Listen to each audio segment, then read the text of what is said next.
in Los Angeles covering the presidential visit of the President of Philippines, none other than Ferdinand Marcos Jr. Let's go!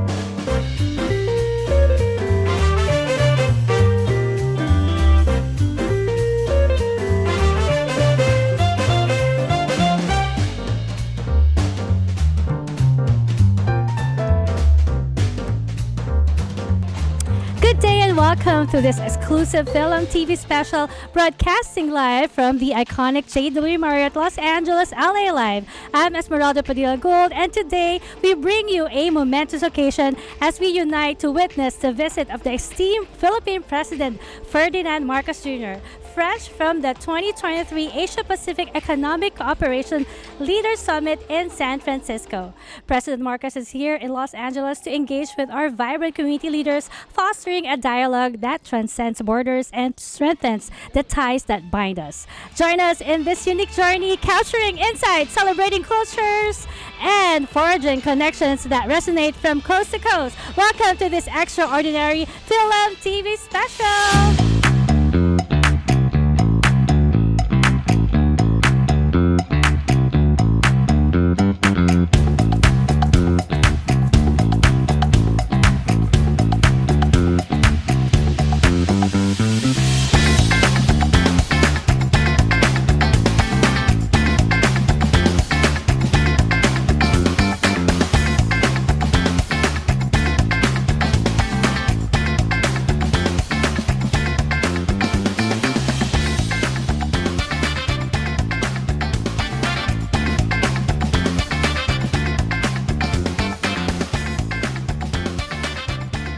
We are here with the two incredible women from Las Vegas visiting the presidential visit here in Los Angeles. And here with me to my right is Pastora Rosita Lee, Honorable Rosita Lee.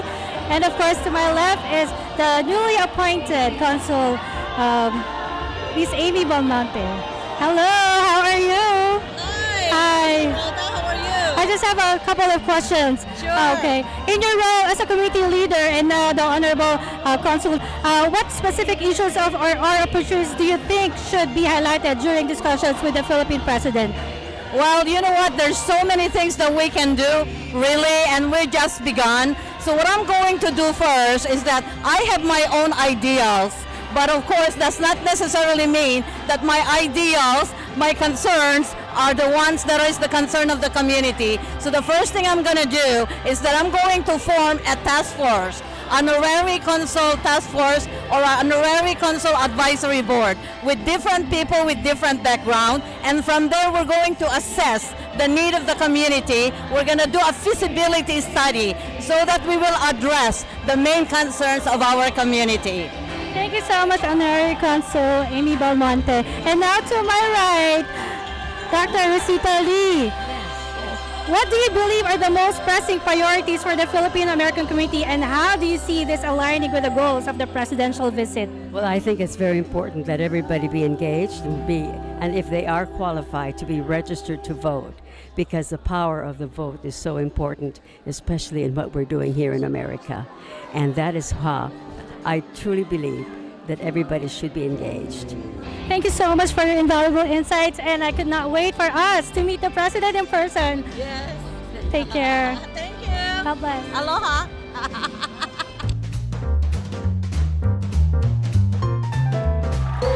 Dito po sila, Mr. President, with open ears and open minds, ready to heed your call and to do what needs to be done to help propel our country and people to even higher levels of economic growth. Maraming salamat, Ambassador Jose.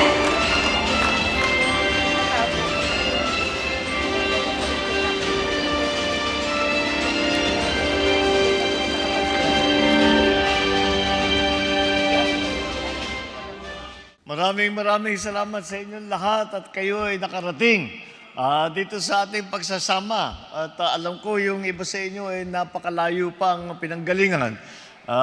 Ngunit nandito po kayong lahat at ako'y nasisihan na kayo'y makapiling. Kagaya po ng nabanggit ng ating butihing ambasador, ay hanggat maari kapag ako'y bumabiyahe sa lahat ng iba't ibang lugar, ay ginagawan ko, hanggat maaari ay ginagawan ko ng paraan para makipagsama sa ating mga kababayan. At alam nyo naman, ang OFW na Pilipino, kahit saan ka pumunta sa buong mundo, merong Pilipino. At hindi lamang yun, ay alam niyo po, hindi po natin na makakalimutan kung ano ba talaga ang ginagawa ng ating mga OFW at paano tumutulong sa ating bansa, paano tumutulong sa kanilang mga pamilya. Siyempre sa pamilya ang inyong iniisip. Ngunit sa ginagawa ninyo ay tinutulungan ninyo ang pamilya ninyo, kasama na roon yung inyong minamahal na Pilipinas. Dahil unang-una, alam niyo po, hindi ko siguro, I think it is impossible to exaggerate when I say that everywhere, when I go on a trip, when I go to travel in other countries, and I meet the leaders of those countries, they have nothing but good things to say about Filipinos. And that is something that we hold close to our hearts. And here in LA County, surrounding states, dito talaga ang pinakamalaking Filipino community dito sa Amerika, which probably makes you the biggest Filipino community outside of the Philippines. And you have made us all very, very proud. At lahat ng aming sinasabi namin, alam mo yung mga OFW, mahalaga yan. Dahil lahat ng panahon na ang Pilipinas, ang ekonomiya ng Pilipinas ay naghihirap, ang inyong sakripisyo, ang inyong sipag, ay yun ang nagpapaahon sa ating ekonomiya. Kapag hindi talaga nahihirapan ang Pilipinas, yung mga, alam nyo, yung mga remittance ng OFW, yun ang bumubuhay sa atin. Kaya napakalaking bahagi ng inyong tinutulong sa ating ekonomiya, sa ating bansa. Kaya kung minsan akala ninyo, ang inyong tinutulungan, nagsasakripisyo kayo, tinutulungan ninyo yung pamilya ninyo. Hindi lang po pamilya ang natutulungan ninyo, yung buong Pilipinas din. At bukod pa doon, ang galing ng Pinoy ay nararamdaman na sa buong mundo. At na talagang nararamdaman na at sinasabi, pinakamagaling ang Pinoy sila dahil napakasipag, mapagkatiwalaan, napakabait, kahit hindi kailangan gawin, basta't makatulong, tumutulong. Yan naman talaga ang ugali ng Pilipino. Nadala ninyo ang ugali ng bayanihan ng Pinoy, dinadala ninyo dito sa Amerika, dinadala ninyo sa lahat ng inyong mapuntahan. Kaya kami magpapasalamat. Proud to be Pinoy talaga ang aming mga isinisigaw. Kaya hindi kulang ang aming pasasalamat sa lahat ng inyong ginagawa. On a more personal note, hindi naman ako makapagsimula na hindi ako makapagpasalamat sa inyo sa inyong suporta na ibinigay sa amin ni Inday Sara nung nakaraang halalan at napakaganda po ng resulta na nakuha namin dito sa LA County, all the surrounding areas. At yan po ay pinapangako po sa inyong lahat na ang aming isusukli sa inyo ay ang talagang lahat ng aming kayang gawin upang pagandahin ang Pilipinas, pagandahin ang buhay ng bawat Pilipino, at pagandahin natin at lahat ng maaari namin gawin, lahat ng aming kakayahan dyan namin ilalagay upang maging mas maganda ang hanap buhay, upang maging mas maganda ang kabuhayan, upang ng bawat Pilipino, upang maging mas magandang Pilipinas. And then we can be even prouder of our country than we all already are. Alam niyo po, nandito po, yung iba po sa amin, ay papakilala ko sana yung mga ibang kasamahan natin.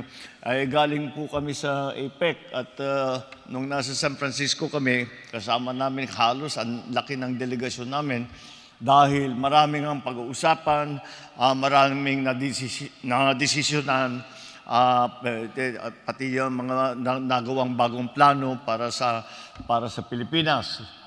Ngunit yung iba sila ay humiwalay na dahil meron talaga silang ibang gagawin. Ngunit yung mga nandito, ipapakilala ko po sa inyo.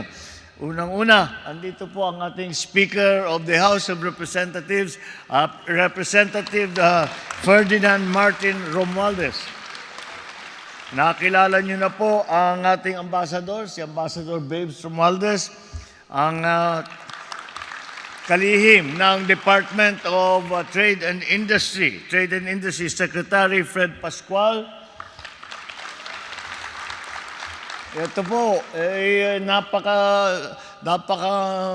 mahalagang bahagi sa ating mga ginagawa. He plays a very important part in all that we are doing because I think that it is clear to everyone that in the new global economy, what we have to do is to embrace new technologies. Kaya po ay sinama po natin ang kalihim ng Department of Information and Communication and Technology, ang DICT Secretary Ivan Uy. Dahil po ang ating pinag-uusapan ay talagang dahil para tulungan ng ating ekonomiya, andito rin po ang ating Presidential Advisor on Investment and Economic Affairs, Secretary Frederick Go. Andito rin po, baka kilala po ninyo, I'm sure kilala po ninyo, nandiyan po, nasa dulo na si, ngayon, dating senador, dating secretary, ngayon naging Congressman Ralph Recto na Deputy Speaker ngayon po. Tumutulong din po siya sa atin sa ating mga pagpaplano sa ekonomiya. At dahil siya po ay naging NEDA na dumaan siya sa National Economic Development Authority.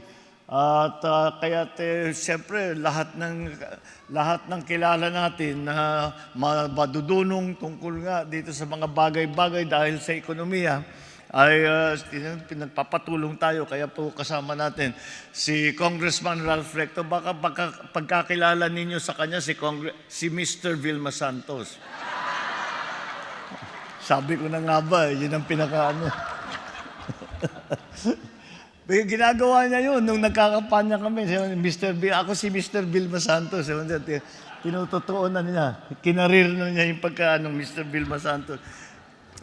Matagal na po kami magkakilala dahil po yung kanyang his better half, Vilma Santos, was somebody known to me for a very long time dahil noong mga kampanya na sini ng aking ama ay siya ginaganap niya si Aimee. Kaya't mula nung bata pa kami ay nagkakilala na kami. Kaya't pero hindi pati si Ralph matagal ko nang kilala at nagkataon na yung aking dalawang kaibigan ay nag-asawa. Also with us, which is a very important part, a very important aspect of the lives of our OFWs dahil ito po ang pinakabagong departamento ng ating pamahalaan. And that is the Department of Migrant Workers. Ito po ay linagay upang lahat ng pangangailangan, lahat ng mga pangyayari na kailangan tugunan ng pamahalaan ng Pilipinas tungkol sa OFW ay dito pupunta. Kaya po ay tinawag ang Department of Migrant Workers. Nandito po Undersecretary Patricia Yvonne Kaunan. sa yung tumutulong po sa atin ngayon. Ang unang naging kalihim dyan ay si Secretary Toots Ople. Baka siya nakilala ninyo. Ngunit pumanaw na po siya. Kaya ngayon ay pinagpapatuloy namin ang kanyang sinimulan na trabaho dahil napaka-importante po sa atin na talagang lahat ng pangangailangan ninyo, mga OFW, lahat ng magiging issue tungkol sa inyo, lahat ng tulong na maibigay ng pamahalaan ng Pilipinas dahil lagi natin sinasabi, kayo mga bagong bayani, dapat naman siguro ang trato namin sa inyo ay bayani nga. Kaya yan po ang nagiging trabaho ng Department of Migrant Workers. Nandito rin po siyempre yung malakas yung palakpak kanina rito. Siguro magandang trabaho niyo. Consul General Edgar Badalos.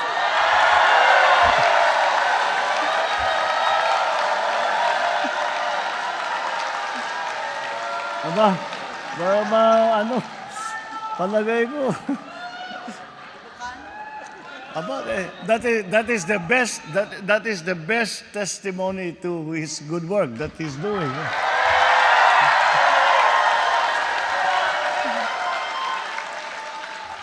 Oh, puro ito kamag-anak mo.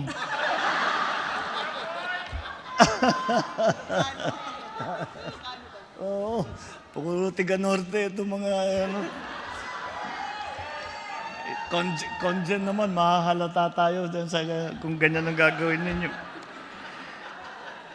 Hindi po kumpleto ang aking pagpapakilala hanggat maipakilala ko po ang ating First Lady Risa Araneta Marcos.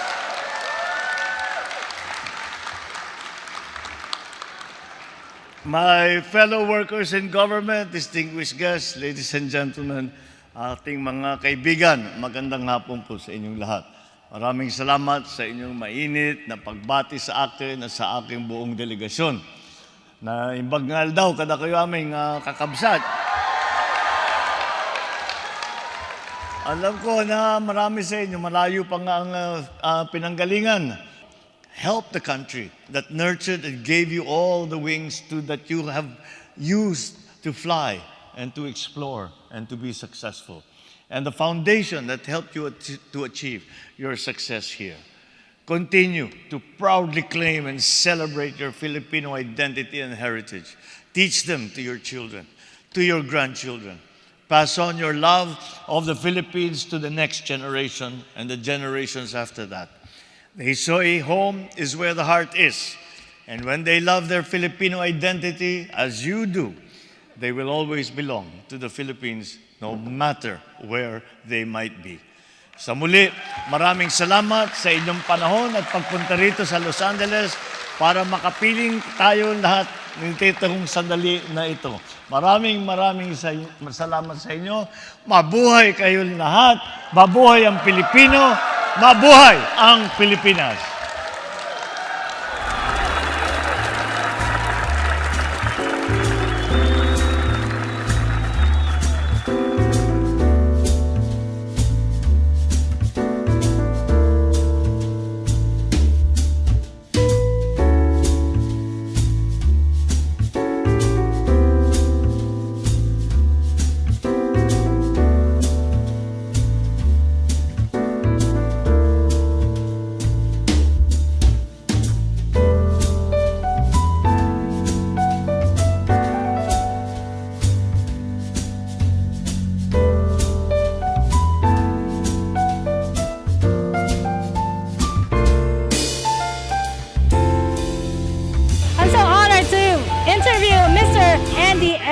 How are you, Andy? I'm fine, thank you. Good to see you here. Well, it's always nice to see you, and you are very much involved in the community. And what's your position again? You're in the media in Los Angeles. Yes, I'm the founder and past president of the Filipino American Press Club of California. Oh, that's wonderful. And thank you for continuing your legacy. Oh my gosh. Anyway, my question is, what do you think of this momentous event that happened today? Wow, it was a very successful event.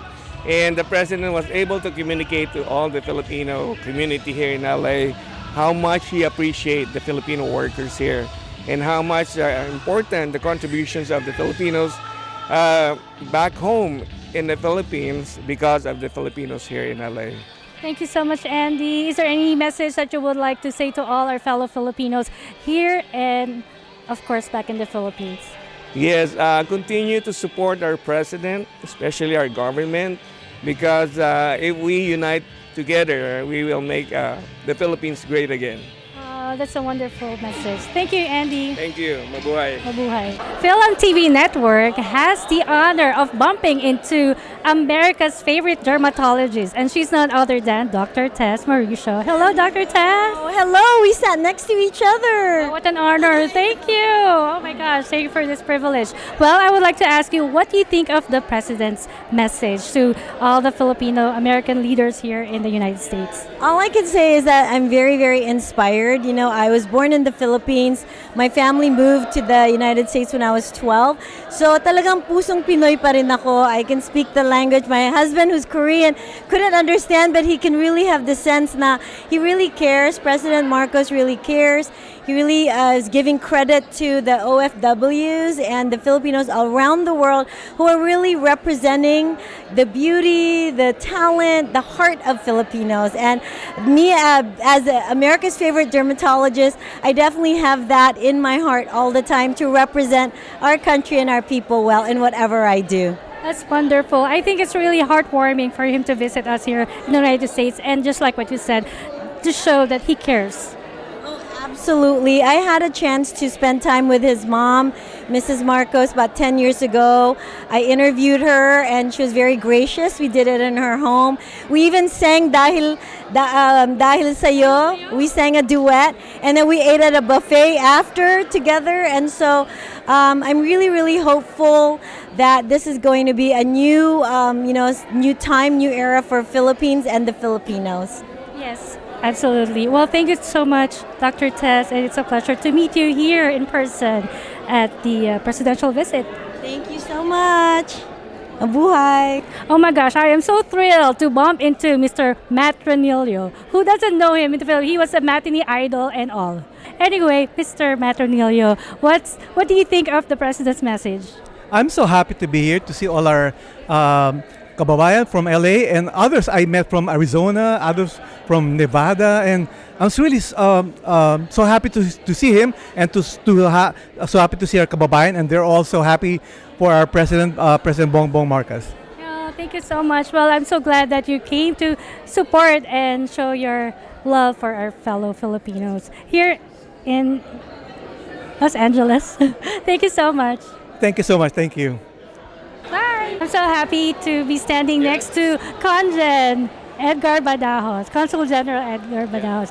Thank you so much for gracing us with this interview. Well, what do you think of the President's message to the fellow Filipinos? Yeah, the President's message to the Filipinos is very encouraging. Really, I could see the reaction of our fellow Filipinos who attended the meeting.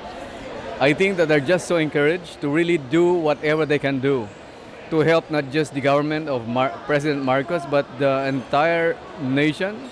You know, as he said, to even bring higher levels of development and prosperity to our people. And I'm sure that everybody who came here today will respond to the challenge of the President.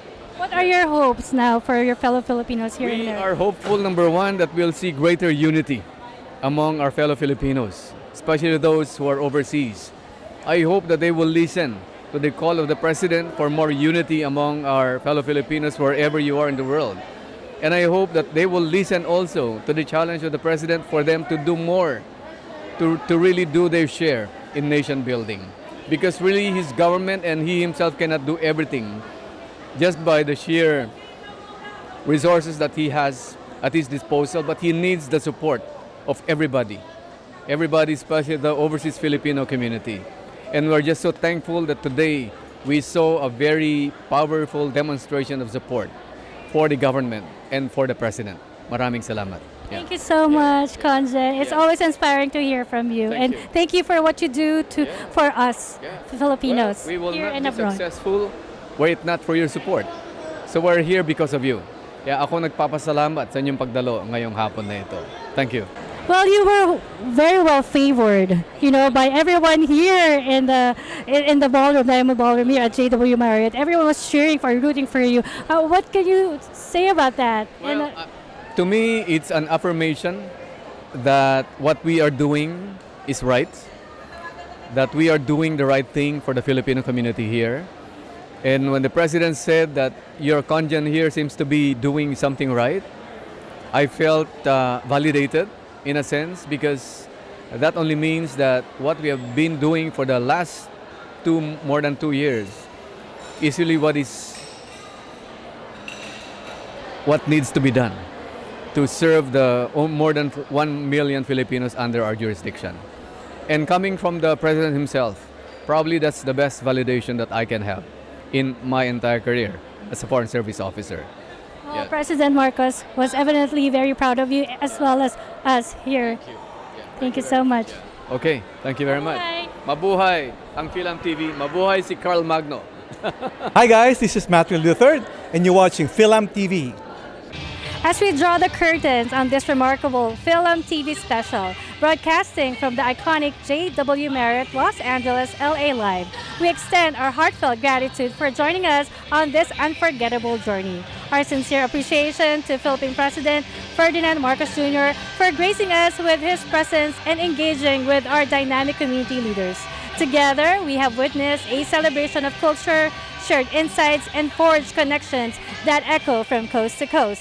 On behalf of FilAmTV Network, I'm Esmeralda Padilla-Gould, thanking you for being part of this extraordinary moment. Until next time, mabuhay.